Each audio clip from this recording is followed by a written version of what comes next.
Hi everyone, my name is Sarah Mari. I'm one of the librarians at Portland Public Library in Portland, Maine, and I'm here today to continue reading You Don't Know Everything, Jilly P, written by Alex Gino. We're going to pick up where we left off with chapter 4, right after our main character, Jilly. Her little baby sister Emma had just been born, and she was really excited to get to go back home with her mom and her dad and her baby sister. Right now she's staying with her aunts. Chapter 4. Macy and I live 2 blocks apart at the top of Oakland Avenue in Piedmont, California. I think it's funny that Oakland Avenue is in the city of Piedmont, when the city of Piedmont itself is inside the city of Oakland. I think that they should rename the state of California to Piedmont so that people could live in Oakland and Piedmont in Oakland and Piedmont. Dad says not to hold my breath for that one. Back in elementary school, Macy and I used to take the bus home. The engine would diesel its way up the hill and drop us each off at the corner of our blocks. Now that we go to Piedmont Middle School, we have to make the trek ourselves. I estimate that it's roughly a 100-degree incline, but Macy says that I'm not very good with angles. By the time I reach my house, I can see bits of Oakland peeking between the trees if I turn around, and even San Francisco if it's not too foggy. I pass the house with the grapevines and 2 yellow VW bugs in the driveway, the yard with a dozen bird feeders and another dozen stone turtles, and the 3 houses in a row that got together to make a giant, stepped, succulent garden. Our yellow house greets me with its second-floor windows that look like giant, sleepy eyes. The level walkway to our front door always feels weird after the climb, like I'm a mighty troll whose stride carries me across valleys. Tufts of yellow grass scatter the dirt between the rocks.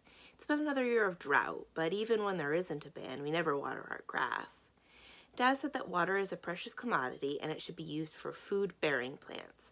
So the lemon tree gets plenty of water, but the rest of the lawn is yellow. Mom said that maybe next year we'll replant the lawn with a native drought-resistant species.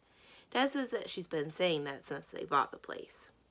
The door is locked, which is unexpected. Mom, Dad, and Emma were supposed to leave the hospital by noon.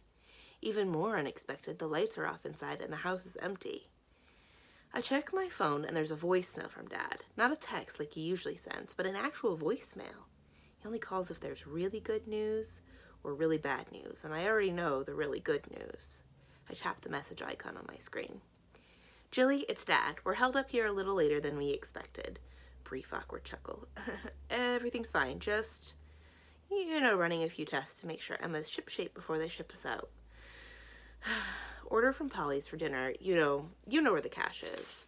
Get breadsticks, we'll be home soon. Love you. And then shuffling sound and a click. I order a pepperoni and mushroom pie, the official pizza of the Perillo household, breadsticks, and throw in an order of soda. Then I pull out my social studies textbook and read about Aztec cities and agricultures. The pizza arrives before Mom and Dad and Emma get home, and the smell fills the house. I'm about to cave and eat a slice when I hear the car pull in the driveway. I'm ready to jump into Dad's arm, but the door doesn't swing open like yesterday, and Dad doesn't leap inside.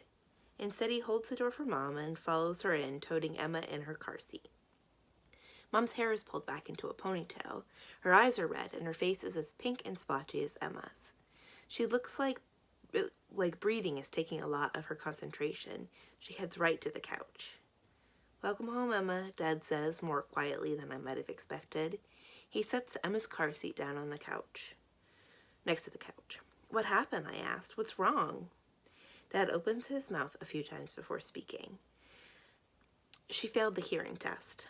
Dad takes a deep breath. Nothing certain yet, but it looks like Emma has a problem with her ears. Might have, Mom corrects him. Might have a problem with her ears. Is she deaf? I ask. Like profound, I think. Dad shakes his head. It's too early to say. He drops onto the couch next to Mom and stares at the television. It isn't even on.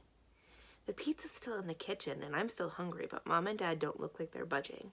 So I bring in the pie and some plates and put them on top of Mount Coffee Table. I call it that because of the papers and magazines and cardboard packing piled up high. Sometimes there are even avalanches. I return to the kitchen for soda and cups. When I get back to the living room, the box is still closed, so I load 2 slices of pizza onto plates, put them in front of Mom and Dad, and hand Mom the remote. Thanks, Jilly, Mom says as she turns on an old 80s game show that we like to watch reruns of, while Dad pours soda for Mom and himself. I get myself a slice and a cup of soda and sit on the floor by Emma, who's sleeping. She looks like a scrunchy little ball. I lean in close and listen to her tiny, even breaths. She smells slightly sweet. I can't see anything wrong around her ears or anywhere else. She looks perfect to me. Perfect? Did I really say that tiny monster was perfect? I take it back. Profound was right about babies. They cry, they yell, they scream, they shriek, they squeal. And even if they may have a hearing problem, that doesn't make them any less loud. Every once in a while, they eat until they fall asleep. Then they poop in their diaper, which wakes them up, and it starts all over again. And that's why I'm awake and ready for breakfast at 5:30 on Friday morning. Dad is pressing buttons on the microwave when I enter the kitchen. He needs to be at the auto shop early so that other people can drop off their cars and complaints before they go to work. Mom and Emma are in bed together, so it's just Dad and me. Without needing to ask, he pulls 2 extra links of sausage out of the freezer and adds them to the 3 ready to be zapped. I pull out 2 bowls and pour each a serving of raisin bran and place the milk on the table. How was your night, Jilly? Ugh, the little beast screamed all night long. Don't I know it? Dad's eyes look a little red and his cheeks a little gray. He sets a pair of plates next to the microwave. Just imagine, she's right in the room with us. Dad pauses as his parenting brain starts up for the day. And don't call your sister a beast. She's a precious treasure and a joy. Yeah, about 10% of the time. Just enough to keep us from throwing her out the window.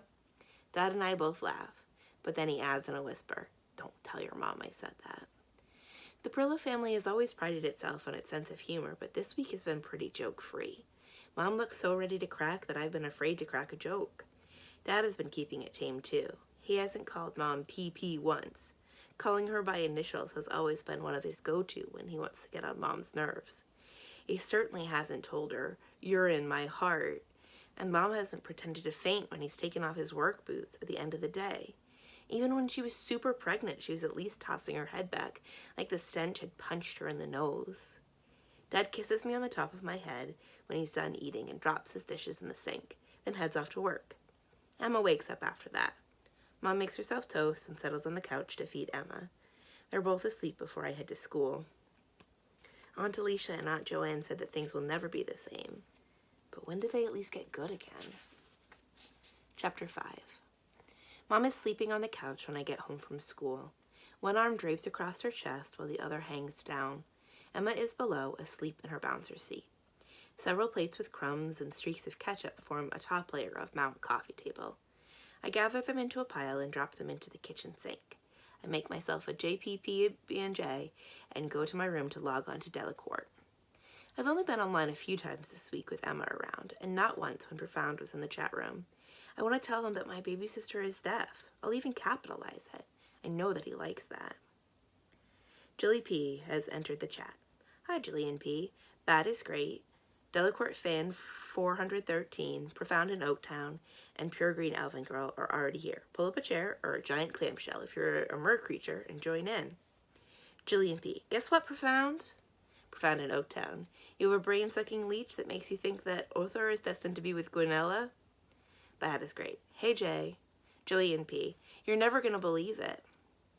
Profound in Oaktown. You want to be an artist who makes portraits out of maple syrup? Jillian P. Really, Profound? Profound in Oaktown. You said to guess. Jillian P. So I tell you my exciting news? Profound in Oaktown. No one's stopping you. Jillian P. Remember how I told you about my baby sister being born? That is great. Congrats. Profound in Oaktown. Yeah? Pure Green Elven Girl. Baby! Delacorte fan 413. Congratulations. Jillian P. Well, she's deaf. Profound in Oaktown. Okay. Jillian P. Isn't that awesome? Profound in Oaktown. Whatever. I thought he'd be excited. It feels like I'm falling even though I haven't moved. Keep reading as my body sinks into itself. Pure Green Elven Girl. Why are you so mean, Profound? Profound in Oaktown. I'm not mean. I just don't know why she has to tell me that her sister's deaf when you're all here too.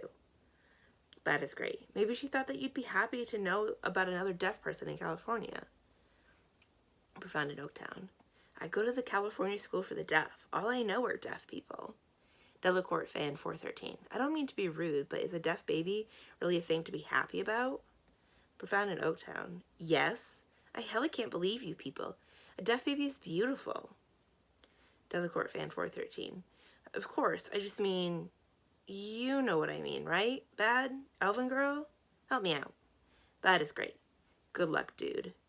Delacorte fan 413. Not a dude. Bad is great. Neither am I. Delacorte fan 413. So profound. Were you like born deaf, or did you get sick or have an accident or something? Profound in Oaktown. Proud to be born deaf. Pure green elven girl. Why do you capitalize deaf anyway when you don't capitalize anything else? Profound in Oaktown. Little d deaf is about not being able to hear. Big D deaf is about community and ASL. Bad is great.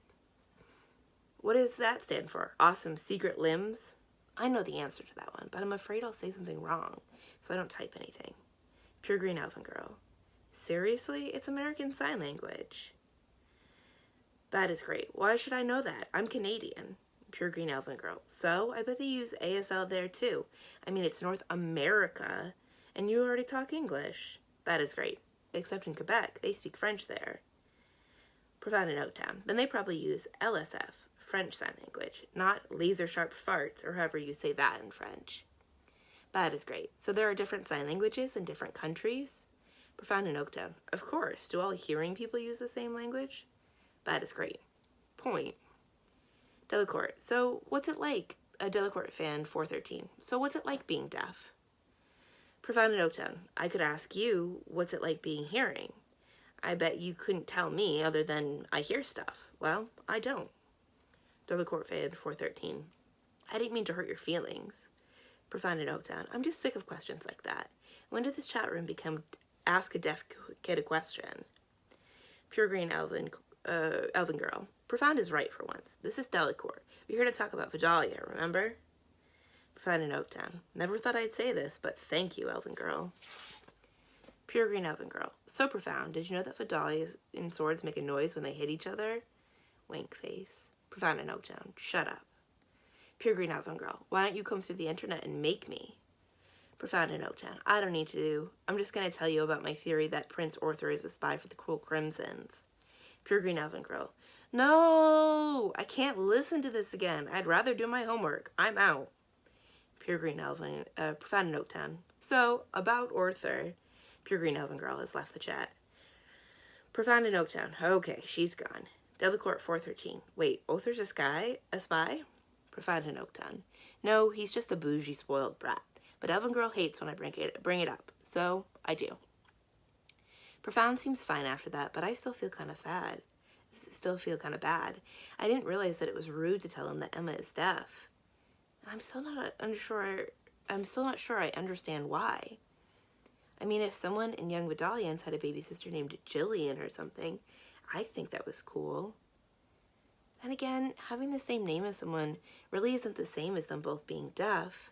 I mean, we all have names. Profound is probably tired of people thinking of him as the deaf one. The only other things I really know about him are that he's black and that he loves Vidalia but hates Arthur.